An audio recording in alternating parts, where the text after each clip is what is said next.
आज के इस क्लास में आप सबका बहुत बहुत स्वागत है और हम आ चुके हैं नए लेक्चर के साथ। और इसमें हम पढ़ने वाले हैं, जो टॉपिक हमारा आज का है वो फोटोसेंसिस है। हम पढ़ेंगे आज फोटोसेंसिस के बारे में कि फोटोसेंसिस क्या होता है। तो फोटोसेंसिस को पढ़ने से पहले यदि हम फोटोसेंसिस का जो मीनिंग है यदि उसको हम समझ लेते हैं तो हमारे लिए टॉपिक समझना आसान हो जाएगा। तो बिल्कुल इजी वे में इसको यदि हम पहले लिखते हैं फोटोसेंसिस।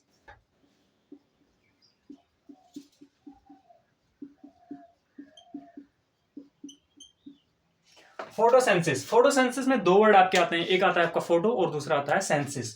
तो इसमें देखते हैं कि ये आपका है फोटो और दूसरा आपका क्या है, सेंसिस। फोटो मीन्स हम कह सकते हैं एक तरीके से सन, और सन से हमें मिलता है photon. Photon is a particle. और सेंसिस मतलब होता है टू फॉर्मेशन। टू फॉर्मेशन, या हम इसको कह सकते हैं to make food. To make food.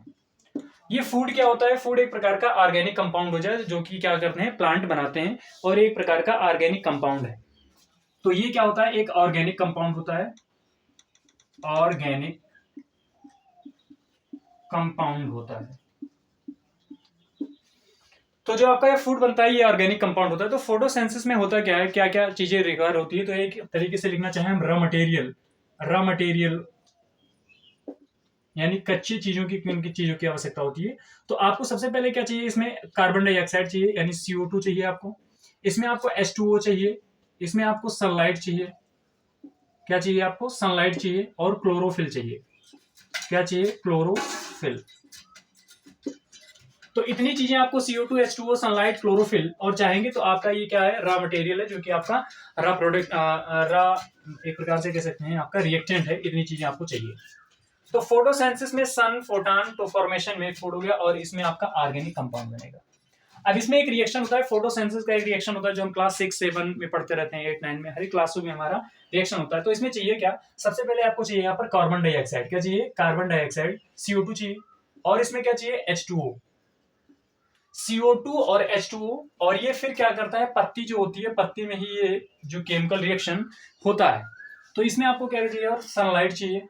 Sunlight, आपको क्या चाहिए? सनलाइट चाहिए। और ये सनलाइट आपका कहां से मिलेगा? वो तो आप जानते हैं कि हमें सूर्य से मिलता है, सन से मिलता है, ठीक है। और फिर इसमें आपको चाहिए क्लोरोफिल। क्लोरोफिल चाहिए, ठीक है। तो आपका क्या बनेगा, आपका जो बनता है वो C6H12O6 और प्लस आपका बनेगा ऑक्सीजन। इतनी चीजें आपकी इसमें क्या होती हैं, बनती हैं।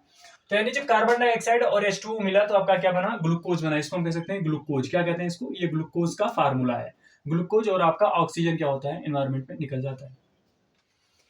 इसमें यदि इसको हम बैलेंस्ड फॉर्म में लिखना चाहें तो आप इसको बैलेंस्ड फॉर्म में लिख सकते हैं। तो क्या लिखेंगे, यदि इसका बैलेंस्ड रिएक्शन लिखना चाहें, कौन सा reaction? Balance reaction. Balanced reaction.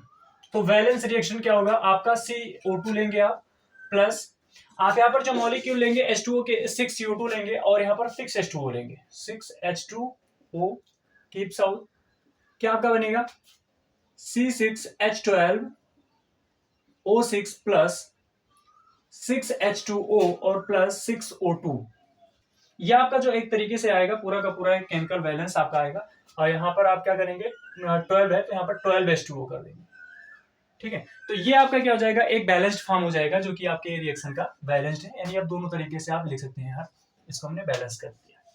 तो फोटोसेंसिस में होता क्या है कि फोटोसेंसिस में कोई भी जो प्लांट होता है, कोई भी प्लांट जिसके पास क्या है, लीफ है, एक लीफ है मान लेते हैं, ये प्लांट की एक पत्ती है, ठीक है। अब इस पत्तियों पर छोटे छोटे स्टोमेटा पाए जाते हैं। इसको आप जानते होंगे, स्टोमेटा को हिंदी में जो कहते हैं वो रंध्र छिद्र कहते हैं। तो ये क्या होता है कि ये लीफ है, तो लीफ में क्या क्या होंगी, कार्बन डाइऑक्साइड आपको एनवायरमेंट में मिल जाएगा, जो कि हम सब लोग जो कार्बन डाइऑक्साइड छोड़ते हैं, वो कार्बन डाइऑक्साइड कौन लेते हैं? प्लांट लेते हैं। तो कार्बन डाइऑक्साइड जो आप छोड़ रहे हो वो प्लांट लेंगे। और H2O कहां से लेते हैं? वो प्लांट जो होते हैं रूट से ले लेते हैं, अपने जड़ से ले लेते हैं। उनको सनलाइट उनको कहां, सूर्य से मिल जाती है। क्लोरोफिल ऑलरेडी उनके पत्तियों में पाया जाता है, ठीक है, पिगमेंट है ये। और ये आपस में प्रोसेस करके और क्या बना लेते हैं अपना, ये आपका ग्लूकोज बनाएंगे और ऑक्सीजन बना लेते हैं। तो पूरी प्रक्रिया जो है वो बैलेंस्ड फॉर्म में मैंने ले गया। एक क्वेश्चन यहाँ पर बनता है, कुछ एक्सपेरिमेंट किए गए फोटोसेंसिस पे, क्या is sunlight is important for photosynthesis, यानी फोटोसेंसिस होने के लिए क्या सनलाइट जो है वो इंपॉर्टेंट है या नहीं है। तो इस पे एक एक्सपेरिमेंट हुआ, स्टार्च टेस्ट एक्सपेरिमेंट। तो इसको उन्होंने क्या किया कि पहले एक पत्ती लिया, इस पत्ती को क्या किया उन्होंने ऐसे घेर दिया, इस पत्ती को क्या किया ऐसे ऐसे ब्लॉक कर दिया, यानी इस पे हम कह सकते हैं इसको कवर कर दिया। तो जब इस पत्ती को कवर कर दिया गया तो इस वाले पार्ट पर क्या होगा, सनलाइट नहीं पड़ेगा, लेकिन इस पार्ट पे सनलाइट पड़ेगा। तो जब इस पे सनलाइट नहीं पड़ेगा तो यानी यहां पर इस वाले पत्ती पे no light, no light present. तो जब इस पे लाइट नहीं होगा तो फोटोसेंसिस की प्रक्रिया क्या होगी, फोटोसेंसिस क्या होगी, नहीं होगी। तो फोटोसिंथेसिस क्या होगा, नहीं होगा। और जब फोटोसिंथेसिस नहीं होगा तो ग्लूकोज भी नहीं बनेगा। जब फोटोसिंथेसिस की प्रक्रिया हो ही नहीं रही है, ये जो पूरा प्रोसेस है ही नहीं, जब हो ही नहीं रहा है तो ग्लूकोज भी क्या होगा, नहीं बनेगा। तो यानी ग्लूकोज यहाँ पर क्या हो रहा है, नहीं बन रहा है। तो ग्लूकोज जब नहीं बन रहा है तो ग्लूकोज ना बनने पर क्या, स्टार्च भी नहीं होगा। क्या नहीं होगा, स्टार्च भी आपका नहीं होगा। तो स्टार्च भी नहीं बनेगा आपका। और जब स्टार्च नहीं होता तो ये कह सकते हैं कि ये स्टार्च टेस्ट जो है, स्टार्च टेस्ट यहाँ पर लिख सकते हैं कि स्टार्च टेस्ट जो आपका आएगा वो निगेटिव आएगा। स्टार्च टेस्ट आपका जो होगा वो निगेटिव आएगा। क्या आएगा, निगेटिव टेस्ट आएगा, निगेटिव। यानी आपका इस वाले प्रोसेस में स्टार्च नहीं बनना है, यानी स्टार्च इस पत्ती में नहीं पाया जा रहा है। वहीं पर हम दूसरी तरफ ध्यान दें तो इसमें क्या है, लाइट प्रेजेंट है। लाइट क्या होगी, लाइट प्रेजेंट होगी। और जब लाइट प्रेजेंट होगी तो फोटोसेंसिस भी क्या होगा, होगा। तो फोटोसेंसिस होगा, यहाँ पर फोटोसेंथेसिस होगा। ठीक है।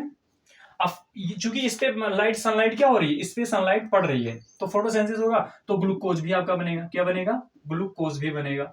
और जब ग्लूकोज बनेगा तो क्या होगा, यानी इसमें स्टार्च भी होगा। और स्टार्च होगा तो ये जो स्टार्च टेस्ट जो है वो आपका पॉजिटिव आ जाएगा, यानी ये स्टार्च टेस्ट जो होगा वो आपका पॉजिटिव आएगा। आपने ब्लड ग्रुप ये सारी चीजें क्या करते हैं, आप टाइफाइड वगैरह आप क्या करते हैं, चेक कराते हैं। तो ये टाइफाइड होता है तो आपको पॉजिटिव आता है, नहीं होता है तो आपका नेगेटिव आता है। उसी प्रकार से ये भी क्या है, टेस्ट है, जो कि हम कह सकते हैं कि in the absence of sunlight photosynthesis is not possible. तो अब्सेंट फोटोसिंथेसिस या लाइट के अब्सेंस में ये पॉसिबल है नहीं, तो यहाँ पर फोटॉन की आवश्यकता होती है। तो ये फोटोसिंथेसिस का एक प्रक्रिया था जिसमें आपको फोटोसिंथेसिस होने के लिए, प्रकाश संश्लेषण होने के लिए हमें किन चीजों की आवश्यकता होती है, सनलाइट की आवश्यकता। अब हम बात करते हैं ये कहाँ कहाँ से होता है। तो जो चीजें सनलाइट मान लेते हैं, जो फोटोसिंथेसिस हुआ तो फोटोसिंथेसिस के द्वारा जो कार्बन डाइऑक्साइड निकला, जो ऑक्सीजन निकला, यहाँ पर ऑक्सीजन निकलता है, तो जो ऑक्सीजन निकला उस ऑक्सीजन को हम इनहेल करते हैं इन द वेरियस फॉर्म। तो ऑक्सीजन को हम लेंगे, ऑक्सीजन को फिर क्या करेंगे, हम कार्बन डाइऑक्साइड छोड़ते हैं। तो जो कार्बन डाइऑक्साइड होते हैं वो क्या होते हैं, प्लांट उसको क्या करते हैं, दोबारा ले लेते हैं। अब मान लेते हैं जो भी एनर्जी ये ग्लूकोज और स्टार्च की बात करें तो हम एक तरीके से कह सकते हैं, जब हम ग्लूकोज, इस ग्लूकोज को अन्य भांति हम खाते हैं, फल के रूप में खा लेते हैं या हम पत्तियों के फॉर्म में खाते हैं, तो कई फॉर्म में जब हम खाते हैं और हमने क्या किया, ये उस पत्ती को खाया तो हम क्या करेंगे कि प्लांट को हमने लिया, हमको क्या करेगा, कोई शेर खा लेता है तो वो क्या करेगा, अल्टीमेटली हम ये कह सकते हैं कि डायरेक्ट इनडायरेक्ट रूप से जो भी जितने भी एनिमल हैं, हर्बीवोरस हैं, जो भी चीजें हम उन पर क्या होते हैं, डिपेंड रहते हैं।